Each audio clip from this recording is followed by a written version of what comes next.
saber se é verdade ou mentira o que nós pregamos, se você vir aqui e obedecer. Por isso eu sempre digo que se você vir e obedecer e a sua vida não mudar, eu como a Bíblia, eu rasgo a Bíblia e vou servir o diabo, é isso mesmo. Porque a minha inteligência se recusa a aceitar, crer numa palavra que fica só no papel. Ora, se está escrito, tem que se cumprir. E Deus está lhe buscando, lhe chamando para mudar a sua história. Não é para você mudar de religião, não. De placa de igreja, não. O nosso Deus é muito maior que placa de igreja, que religião. O nosso Deus quer que você mude de vida, de história, de condição. E para isso, só depende de uma atitude sua. Deus nunca vai fazer o que você tem que fazer. O vir, o se tornar para Ele, o buscar esse Deus é contigo. Fazendo a sua parte, Ele fará a dele.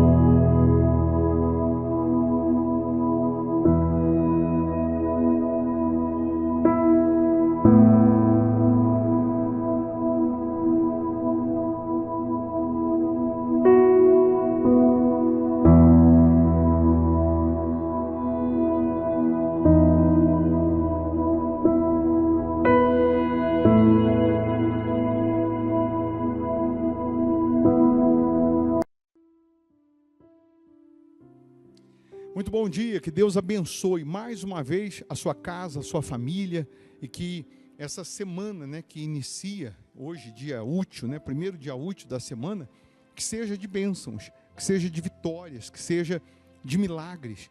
É por essa razão que nós estamos sempre iniciando o dia, considerando Deus como o número único na nossa vida. Quando nós consideramos Deus, é fato que Ele também irá nos considerar. À medida que eu meço, eu também sou medido. Se você já inicia o dia apresentando a sua vida a Deus, apresentando as suas primeiras palavras, os seus primeiros pensamentos a Deus, é fato que Ele vai te guiar, Ele vai te guardar, te orientar, te proteger. Você pode já deixar aqui o seu nome para oração, o nome de um familiar, ou qual é a área da sua vida aí que você precisa da intervenção divina, que você precisa de socorro, que você precisa de ajuda. E juntos nós vamos unir a nossa fé em oração. Isso não tem nada a ver com religião, com denominação. Deus é muito maior que religião, é muito mais que placa de igreja. Aliás, Ele morreu por pessoas, não por placa de igreja. Ele deu a vida por pessoas. E Ele é poderoso para transformar a sua vida, para mudar a sua história.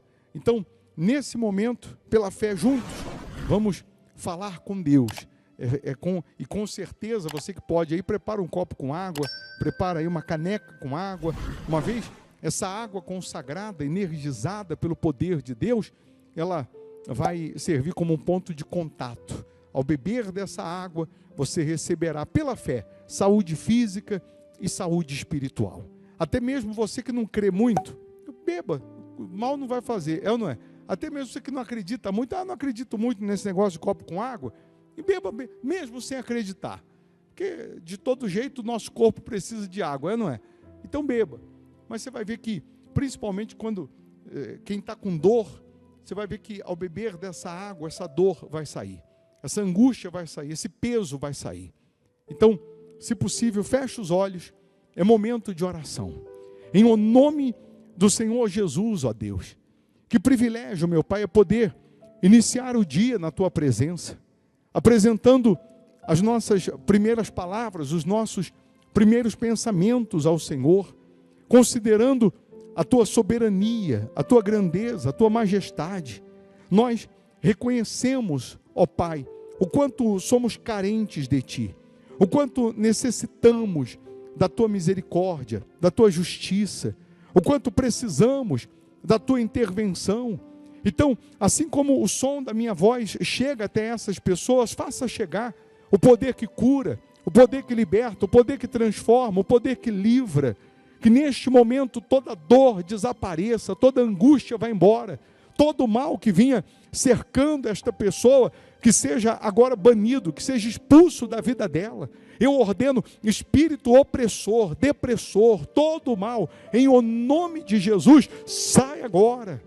E que a Tua luz, meu Pai, possa resplandecer na vida dessas pessoas, abençoando esse dia, abençoando essa semana, que seja de boas notícias, que seja de milagres.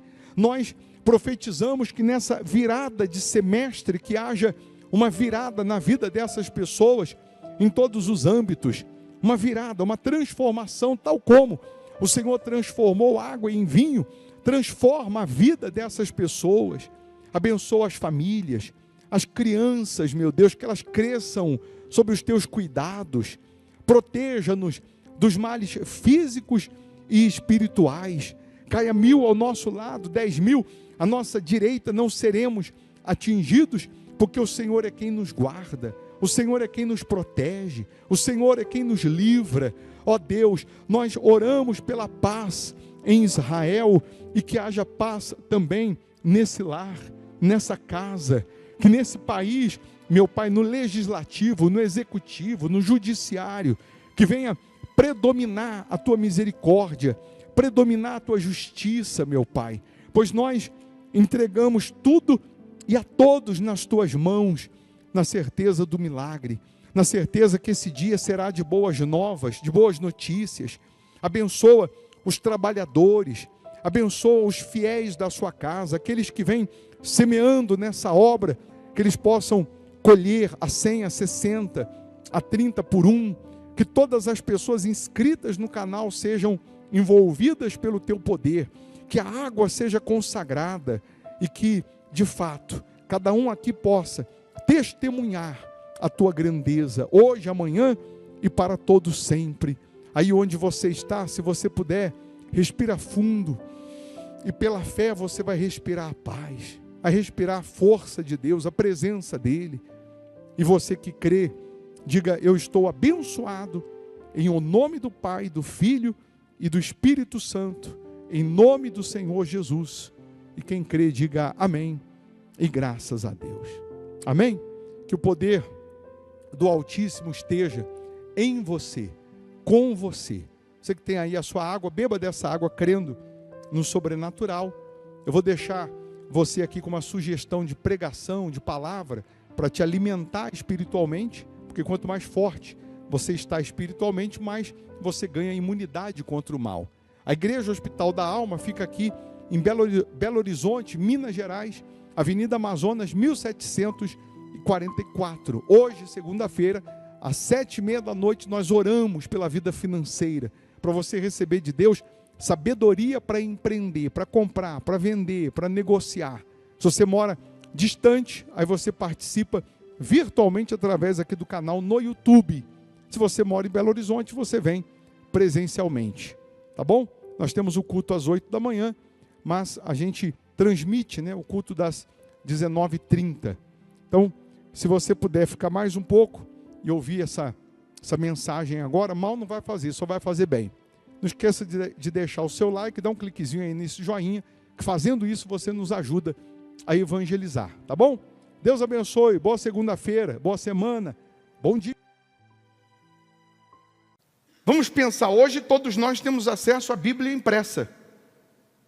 Você vai em qualquer esquina, queria comprar uma Bíblia, tem a Bíblia para você comprar.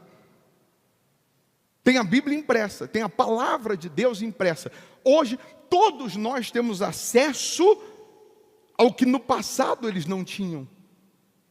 No passado era pelo ouvir. Deus chegava para Abraão: Abraão, sai da sua terra, da sua parentela e vai para a terra que eu vou te mostrar. E ponto. Deus falou uma coisa, ele está cumprindo. Do sair da terra até o lugar que Deus mandou ele ir, se leva 1 mês, 1 ano, 2 anos, 3 anos, Deus não falou mais. Ele está só obedecendo uma palavra, uma direção. Daqui a pouco Deus diz: agora vai para cá. E ele vai para cá, para a esquerda, e Deus não está falando mais nada agora. Mas Deus mandou ir, eu estou indo. Até onde? Até onde Deus mandar parar. Pessoas que no passado elas se submetiam à palavra que não estava nem escrita. Pessoas que ouviam e obedeciam à risca. Por isso, grandes sinais, milagres aconteciam no passado, porque tinham menos recurso, porém maior entrega. Hoje temos mais recursos e ainda duvidamos do que está escrito, do que está comprovado, do que está provado, e ainda assim duvidamos. E ainda assim, quando vamos meditar na palavra, será que é verdade? Principalmente quando a palavra que é pregada, ela contraria o que achamos, ela contraria o que pensamos. Quando a palavra que está sendo pregada vai de encontro ao que queremos, então nós logo nos alegramos e dizemos amém. Se eu chegar aqui para você e começar a dar versículos de promessa, Deus falou, se quiserdes e me ouvirdes, comereis o melhor dessa terra. Você vai comer o melhor dessa terra. Você dá um pulo e diz amém. Deus, ele disse, o Senhor é o meu pastor e nada me faltará, nada vai te faltar, você terá tudo. Você amém. Se eu vim aqui com uma lista de promessas, você se alegra, você infla. Se eu venho com uma lista de promessas, você logo fica com o peito estufado e dizendo, vai arrebentar, vai dar certo, vou vencer, Deus é comigo. Mas vamos meditar nessa canção. Eu queria chamar a sua atenção para o princípio de tudo. Você é cristão porque crê em Cristo. Você é cristão porque crê em Cristo. Alguém chega hoje para você e pergunta, como surgiu a Bíblia? Você sabe que está escrito que homens inspirados por Deus escreveram a Bíblia. Inspirados no sentido de ter ânimo, disposição em renunciar à sua vida para cumprir a missão que Deus deu. Mas aí, antes de meditar sobre isso, que quando você descobre os fundamentos, e isso não é fanatismo, porque fanatismo é a pessoa crer sem conhecer. Mas quando você busca fundamentos, você busca aquilo que é real, história real, então você acaba solidificando ainda mais a sua fé, fortalecendo ainda mais a sua fé. É lindo a gente cantar, tua palavra é luz para o meu caminho. E por que essa palavra não está iluminando o caminho? Tua palavra é lâmpada para os meus pés. E por que eu estou andando no vale da sombra da morte? A tua palavra é luz para iluminar o caminho. E por que eu estou no caminho de escuridão? Mesmo sendo eu crente, mesmo sendo eu cristão, mesmo eu crendo na Bíblia. Cante, tua palavra é luz para o meu caminho. Tua palavra é luz para o meu caminho. Tua palavra, lâmpada para os meus pés. Tua palavra é luz para o meu caminho. Cante com fé, Tua gente. palavra, lâmpada para os meus pés. E o teu amor é como a doce água que vem a mim, como em meio a um deserto.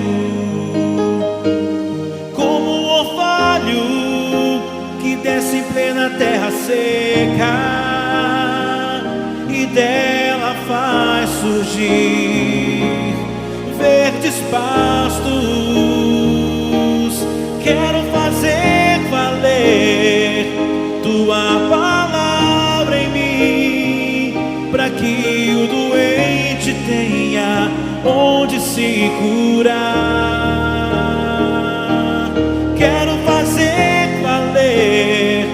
tua palavra em mim, para que o mundo saiba que tu és Senhor, tu és Senhor. Amém. Se a Bíblia ela foi escrita por mais ou menos 40 homens inspirados por Deus, onde tem o material humano, tem falha. Preste atenção. onde tem um material humano, existe falha. Se você procurar falhas na Bíblia, você acha que tem? Falhas. Porque se foi escrito por homens, inspirados por Deus, existe falha onde tem onde tem a mão humana, onde tem o material humano, existe falhas. É bem verdade que a Bíblia, de Gênesis a Apocalipse, é a palavra de Deus, é a perfeição de Deus. Deus é perfeito, Deus não falha, Deus não tem falha, Deus não tem erro. Mas se você procurar falhas, você vai encontrar falhas, não erro, que é diferente de falha. Ninguém quer falhar, ninguém falhou porque quis. Um exemplo, se você ler Mateus 27, por exemplo, quem é que está escrevendo Mateus 27? Quem escreveu o livro de Mateus? Quem? Mateus. Oxe, é ou não é? Quem escreveu o livro de Mateus? Quem? Lucas. Ou Mateus? Não, Mateus está lá, Evangelho, segundo, escreveu Mateus. E o livro de Lucas? Evangelho de Lucas, Lucas. E Atos dos Apóstolos? Lucas. Foi Paulo não, foi Lucas. Mas tá bom. Se você pegar Mateus 27, ele vai descrever o que aconteceu no episódio de Judas, que traiu Jesus, pegou as moedas, e Jesus foi preso, e depois ele vai lá e lança as moedas nos pés, devolvendo as moedas, se arrependendo, enfim. Mas Mateus 27, no versículo,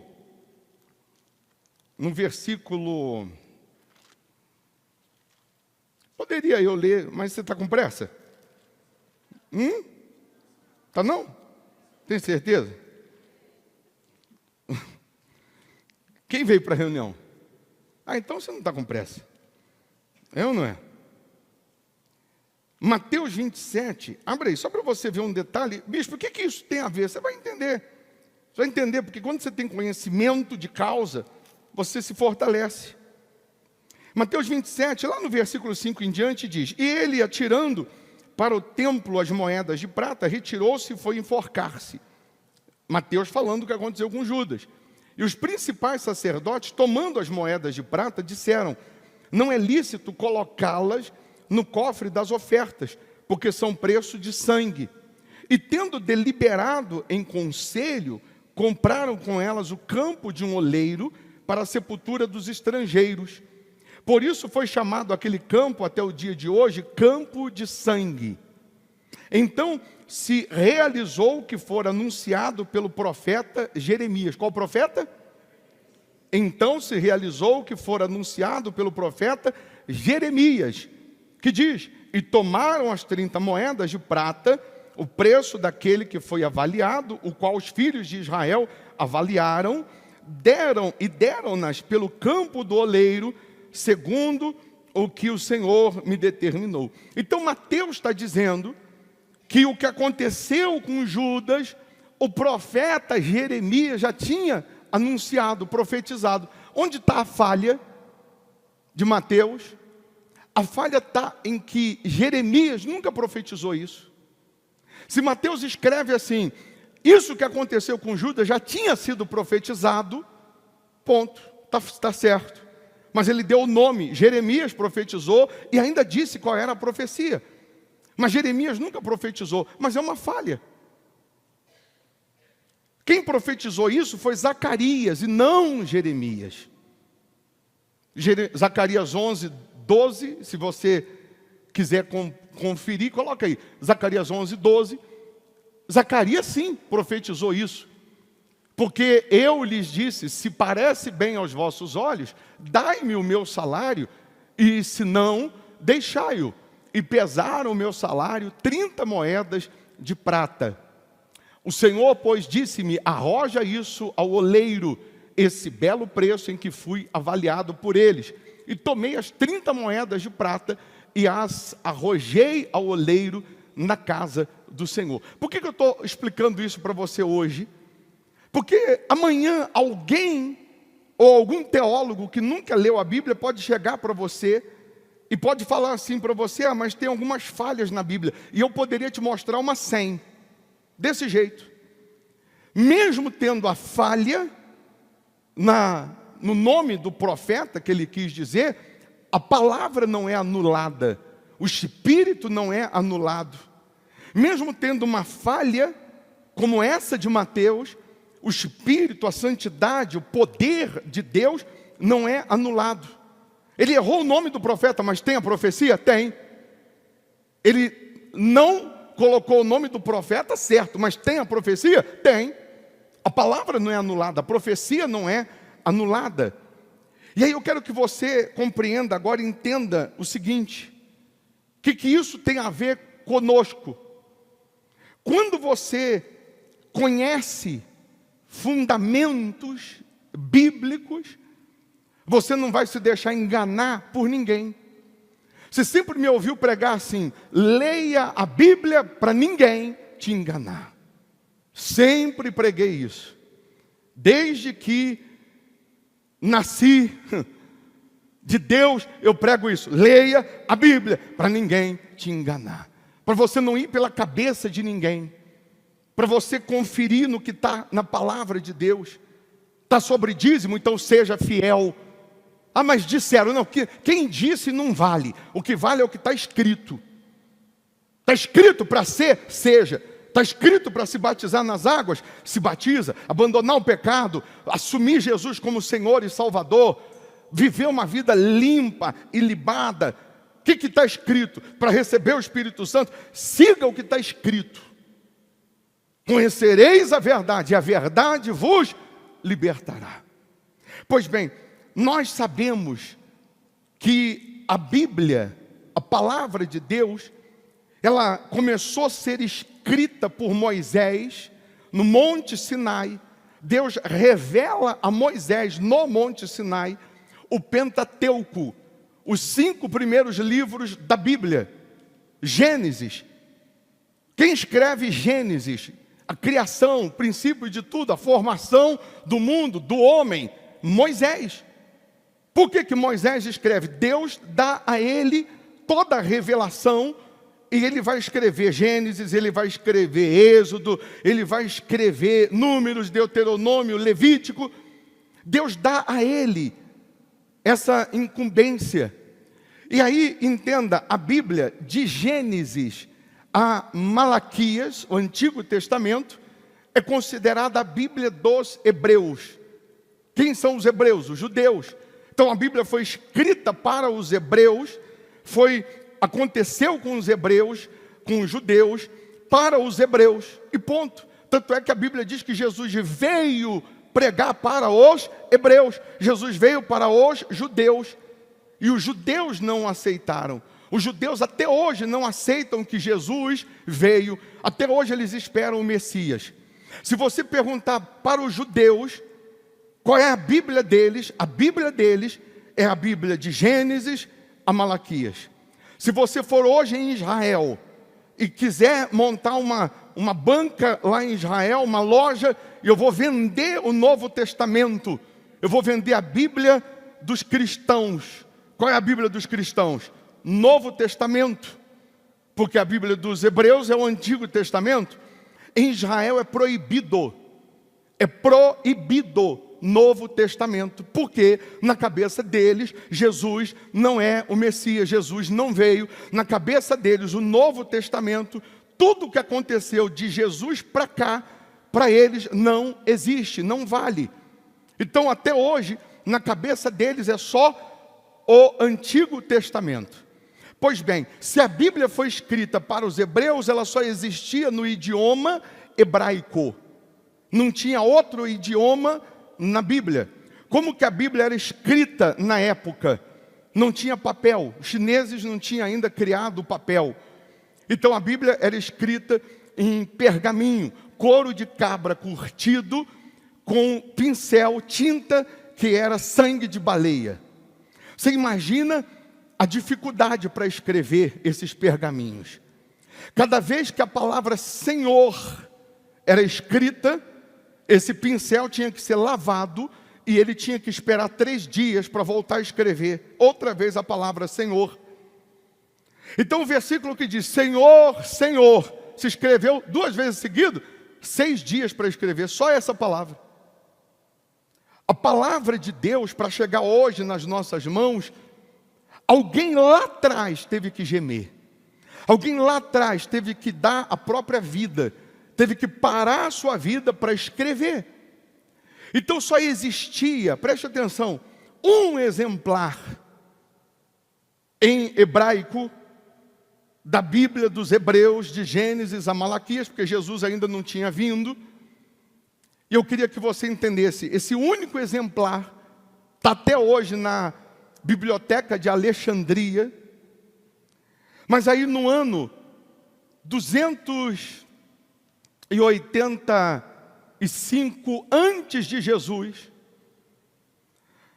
um sujeito da biblioteca que Deus o usou, chamado Demétrio, ele vai chegar para o imperador da época, e ele diz para o imperador na época, que só tem um exemplar da Bíblia dos Hebreus, em hebraico, que ele podia usar da autoridade dele, e pedir para que fosse liberado traduzir essa Bíblia do hebraico para o grego.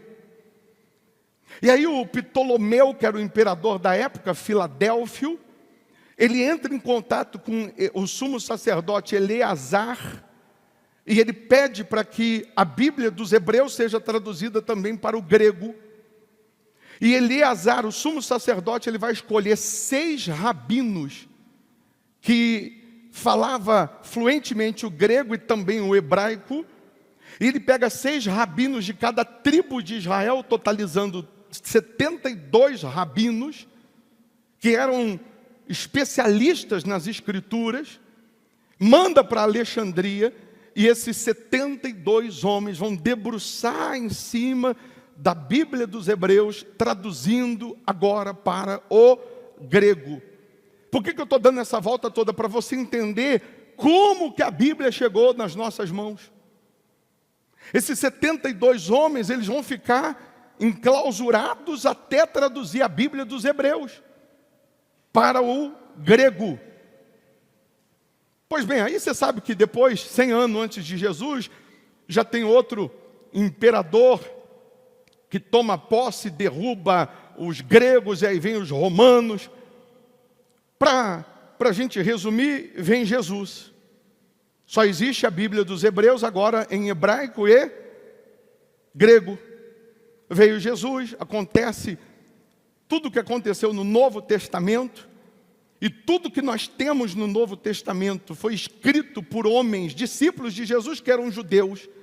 Os judeus que não aceitam o Novo Testamento é uma coisa, os judeus que se converteram a Jesus, ao cristianismo, ou seja, a Cristo, eles se convertiam a Cristo, mas eles não passavam isso para frente. Então veio os discípulos que eram judeus, foram espalhar isso, principalmente em Jerusalém, mas quando Paulo se converte, Paulo vai espalhar a palavra de Deus, os episódios do Novo Testamento com Jesus, para os gentios. Paulo pregou para os gentios, porque na cabeça dos judeus a salvação era só para os judeus. Jesus só vinha para os judeus.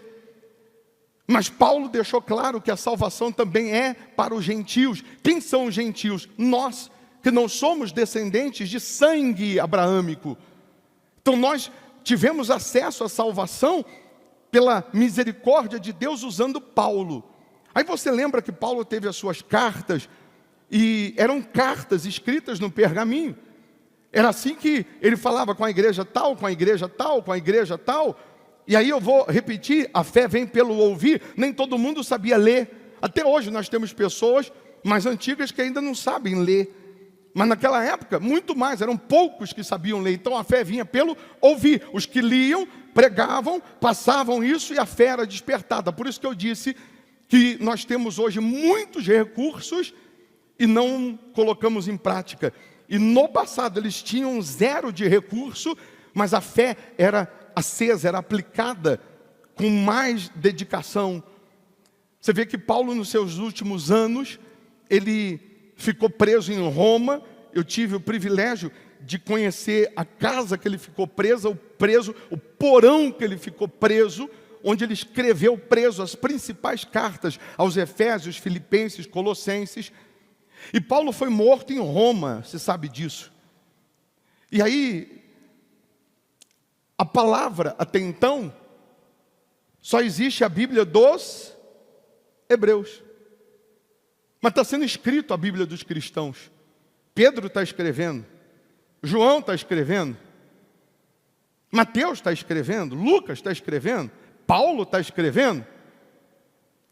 E quem foi o macho, sujeito macho, que mandou unir a Bíblia dos cristãos, ou seja, o Novo Testamento, com a Bíblia dos Hebreus, o Antigo Testamento? Repito, até hoje, os hebreus, os judeus, não aceitam essa Bíblia que tem a união. Na cabeça deles é só de Gênesis a Malaquias. Só isso. Aí vem o imperador, no ano 390 antes de Cristo. Desculpa, 390 depois de Cristo. E esse imperador vai mandar traduzir a Bíblia agora dos hebreus.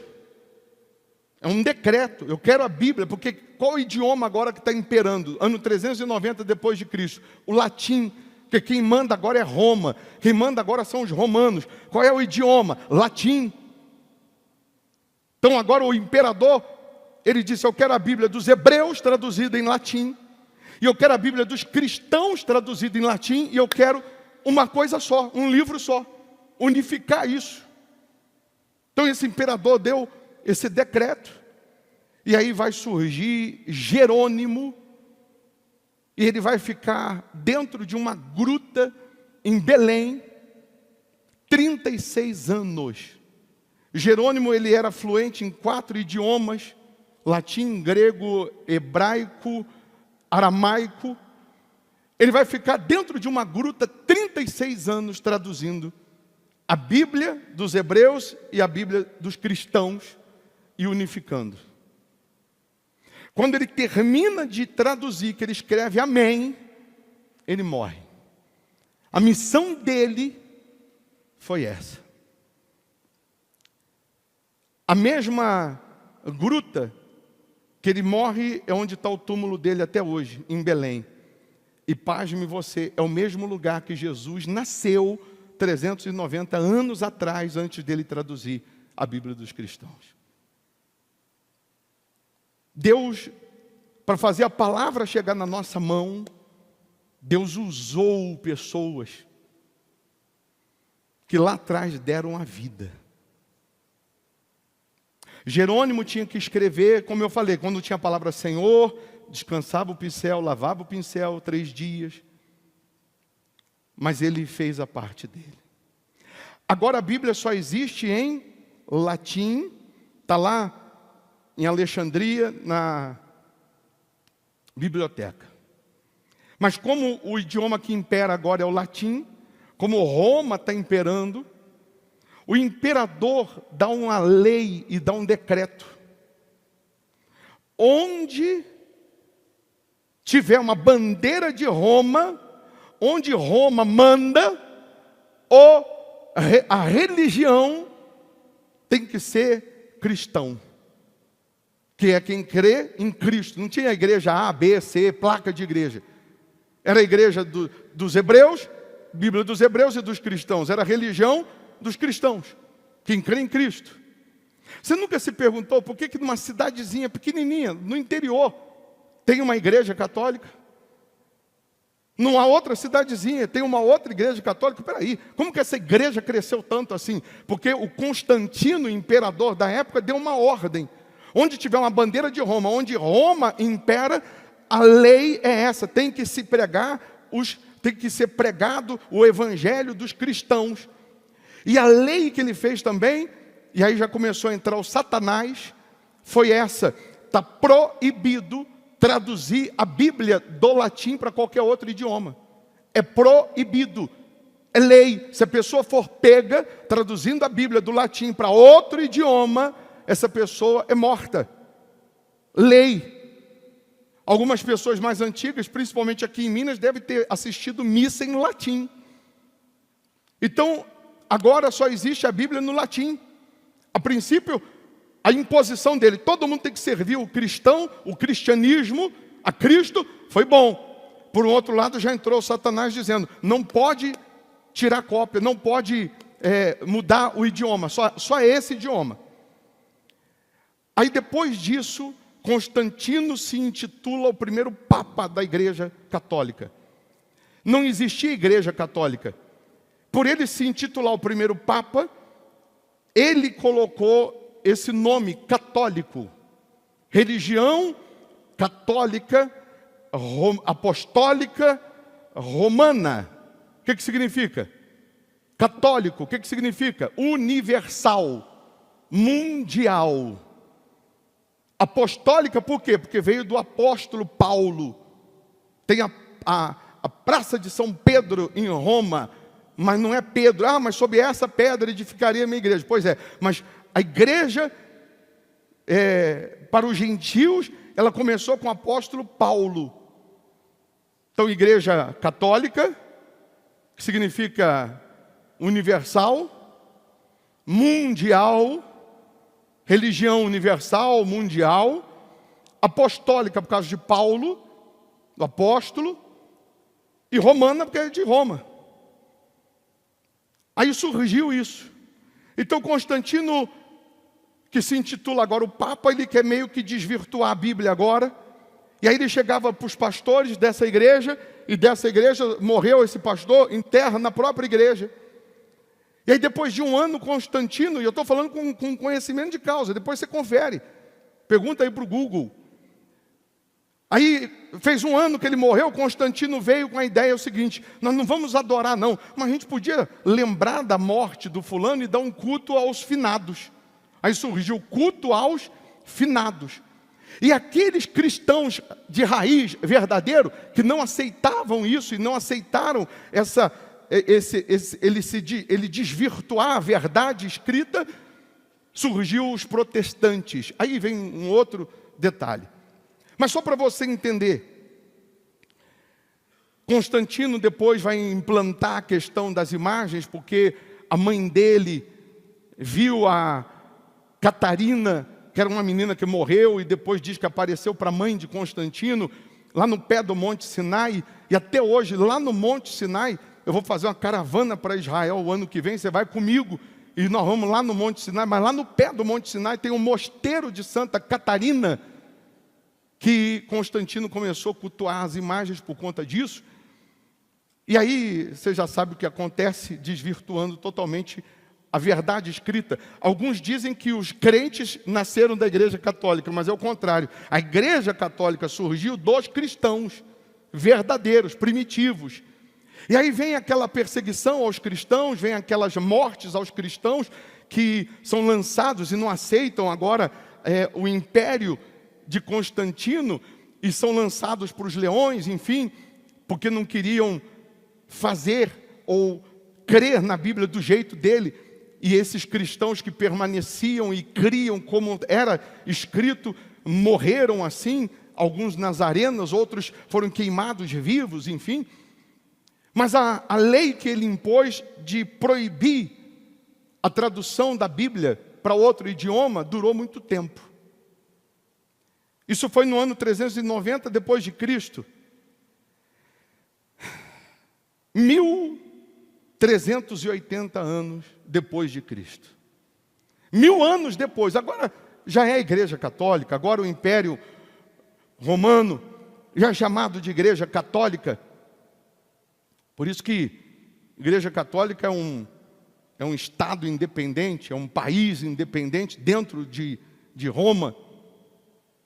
As leis de Roma da Itália não mandam dentro do Vaticano. O Vaticano é cercado em Roma e as leis do Vaticano é outra, dentro de Roma, para você ter ideia. Mas outros detalhes, outro dia eu falo sobre isso. 1380, 1000 anos depois, vai surgir um sujeito macho, inglês, John Wycliffe. Desobedece à Igreja Católica e traduz a Bíblia do latim para o inglês. John Wycliffe, ele traduz a Bíblia do latim para o inglês, ele prega na Inglaterra para um grupo de pessoas que são agora discípulos de Jesus, porque John Wycliffe está pregando em inglês, e John Wycliffe, com esses discípulos, ele está copiando a Bíblia em inglês, e quando a Igreja Católica descobre, ele é punido, e no ano, isso foi 1380, no ano 1385, vem a punição, ele tem que ser morto, mas John Wycliffe tinha morrido 2 anos antes, só que deixou discípulos. Pasme você, a Igreja Católica mandou desenterrar ele, pegou os restos mortais, colocou em praça pública, queimou em praça pública, pegou as cinzas para jogar no rio e queimou para dar exemplo, que quem traduzisse a Bíblia do latim para outro idioma ia receber a mesma punição. Aqueles discípulos de John Wycliffe, que eram pegos com a Bíblia em inglês e repetindo a cópia da Bíblia, eles foram exilados da Inglaterra, expulsos da Inglaterra. A Inglaterra mandava em muitas províncias, e esses discípulos de John Wycliffe eram mandados para uma província que era denominada de Nova Inglaterra. Na Nova Inglaterra, os discípulos de John Wycliffe continuavam pregando a Bíblia, e copiando a Bíblia, e divulgando a Bíblia, e mostrando Jesus, e o Evangelho crescendo na Nova Inglaterra. Porque os discípulos de John Wycliffe não se intimidaram com a punição e continuaram vivendo a fé. Quem é Nova Inglaterra? Estados Unidos da América. Por isso, você vai lembrar que os Estados Unidos é um país muito abençoado. Por isso você já ouviu dizer, Estados Unidos é um país evangélico, é um país de cunho evangélico, porque nasceu pelos discípulos de John Wycliffe, que traduziu a Bíblia do latim para o inglês, e foram evangelizando a nação. O que esses fundamentos, bispo, tem a ver conosco? Tem tudo a ver. Para a Bíblia estar hoje na tua mão, muita gente lá atrás morreu. Depois até chegar aqui no português, aí outro dia eu prego e falo para você. O episódio de João Ferreira de Almeida, enfim. Mas eu queria muito que você entendesse e agora se autoanalisasse. Será que você, estamos dando o devido valor a essa palavra? Para você ler hoje uma palavra, uma frase aqui, para você ler hoje uma página dessa Bíblia, gemeram lá atrás. Para estar registrado, Jerônimo foi tão fiel, mas tão fiel na tradução que ele fez para o latim, que ele escreveu aí, procura aí, Evangelho segundo escreveu Mateus. Vê se não está. Vê? Evangelho segundo escreveu Lucas. Por que ele foi tão fiel? Ele está dizendo assim, se alguém errou alguma coisa, não fui eu. Porque eu estou botando aqui, Evangelho segundo escreveu Mateus. Se alguém errou alguma coisa aqui, Mateus errou, porque eu estou copiando igualzinho estava. Eu estou só traduzindo da maneira que estava. Evangelho segundo escreveu Lucas. Jerônimo está dizendo, se tem alguma falha, se tem algum erro, não fui eu, porque eu só estou traduzindo, fielmente. Então, A gente às vezes tem que falar, oh Deus, muito obrigado por ter existido Jerônimo, por ter existido Demétrio, que pediu para traduzir a Bíblia do hebraico para o grego. Muito obrigado por ter existido John Wycliffe.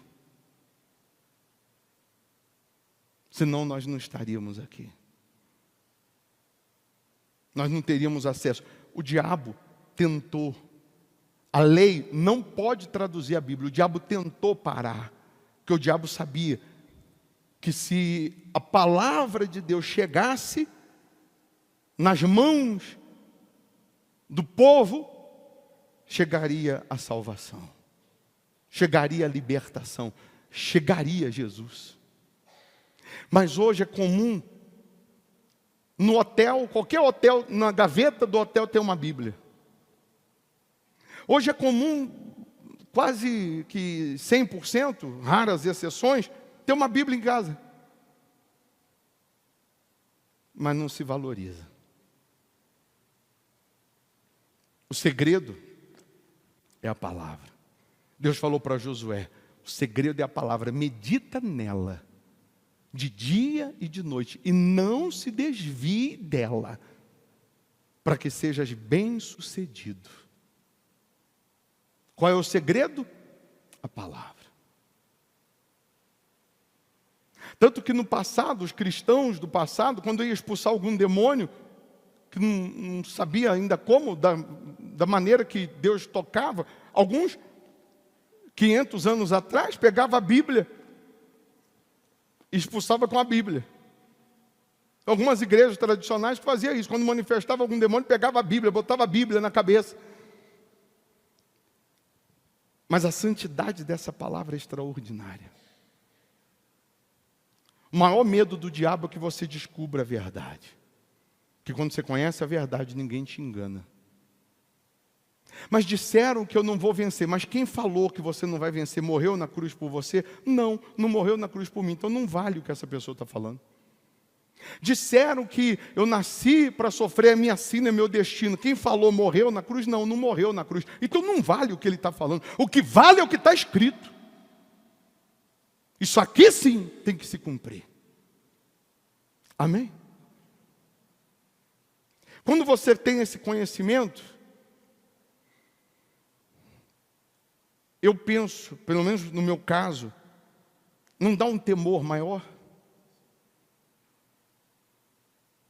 Não dá vontade, você que não estava lendo a Bíblia, de falar, poxa, eu vou dar mais valor a isso? Eu vou ler mais, eu vou me dedicar mais, eu vou me aprofundar mais. Porque aqui está a fonte da vida. Aqui está a salvação, aqui está o segredo da vida. Fiquem todos em pé, por favor. Pois numa outra reunião eu vou estudar mais sobre isso com você. Algumas pessoas às vezes não gostam. Acha isso aqui cansativo. Sabe por quê? Porque ela só quer receber. Ela só quer promessa. Não, eu quero oba-oba. O que Deus tem para me dar? Então essa pregação de hoje, esse conhecimento para algumas pessoas é enfadonho. Os desinteressados é cansativo. Puxa, falou da história, não sei o que lá.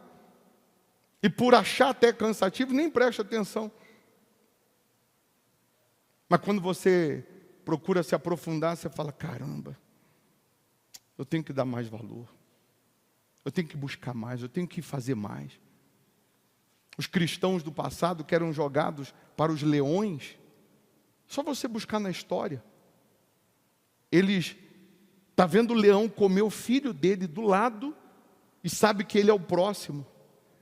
Mas a história diz que eles louvavam a Deus. Sabe por quê? Porque eles sabiam que a morte não era o fim, era só uma passagem para a eternidade. Eles louvavam a Deus. Eram queimados vivos, assim, jogava óleo e botava fogo. Praça pública, para todo mundo ver. E eles queimando e louvando a Deus, porque sabia que estava partindo para a eternidade. Sabia que essa vida é só passageira. Tudo aqui fica. Se tem uma coisa que é certo, nós nascemos sabendo que é certo, vamos morrer. Morrer vai morrer, é certo. O senhor falou para mim outro dia: bispo, eu estou jurado de morte. Eu falei: eu também estou, desde que nasci. Me falaram que eu ia morrer. Desde que nasci eu estou jurado de morte. Desde que nasci, fui jurado de morte. Disseram: vai morrer. Nasceu, uma coisa é certa, vai morrer. Um dia morre. A pergunta é: para onde vai tua alma quando você morrer? Se for hoje, quando vai? Para onde vai tua alma? Porque quem falou que você vai viver mais um dia? Quem falou que eu vou viver mais um dia? Ninguém sabe. Pode ser que sim, pode ser que não. Mas e a alma? Está você na presença de Deus? Se não está, decida abandonar o pecado, decida abandonar os seus achismos ou a sua achologia e se submeta à palavra. Você não está sendo fiel no dízimo, passa a ser. Não se batizou nas águas, se batiza. Não entregou a sua alma para Jesus, entrega. Não abandonou o pecado, abandona. Que mais cedo ou mais tarde, ou Jesus volta ou a gente morre. Para onde vai? Aí só depende de você.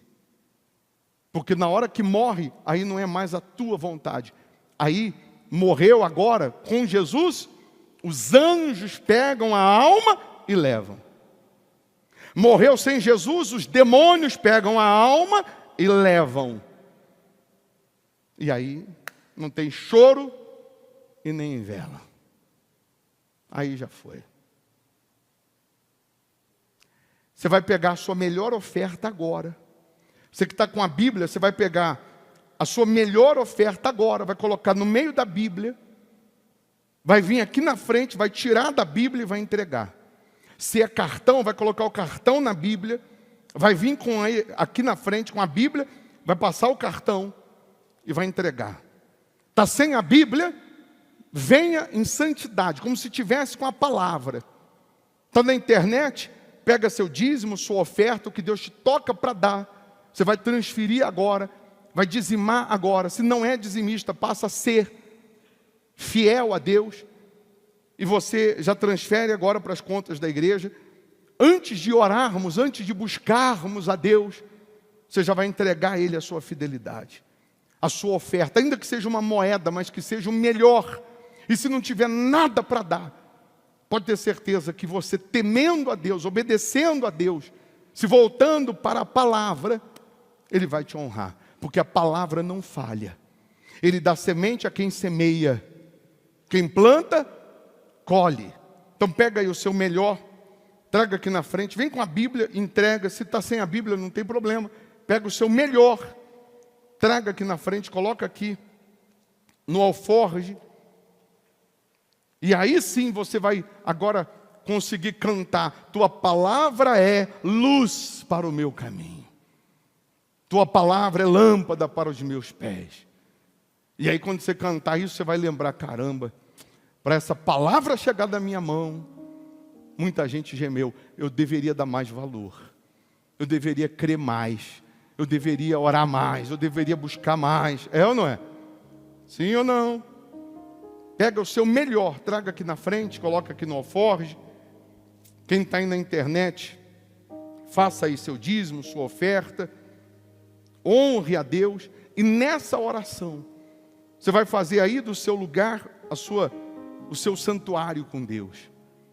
Vai fechar os seus olhos, vai se derramar na presença de Deus, abandonando o pecado, abandonando os erros, e assumindo Jesus como seu único Senhor e Salvador.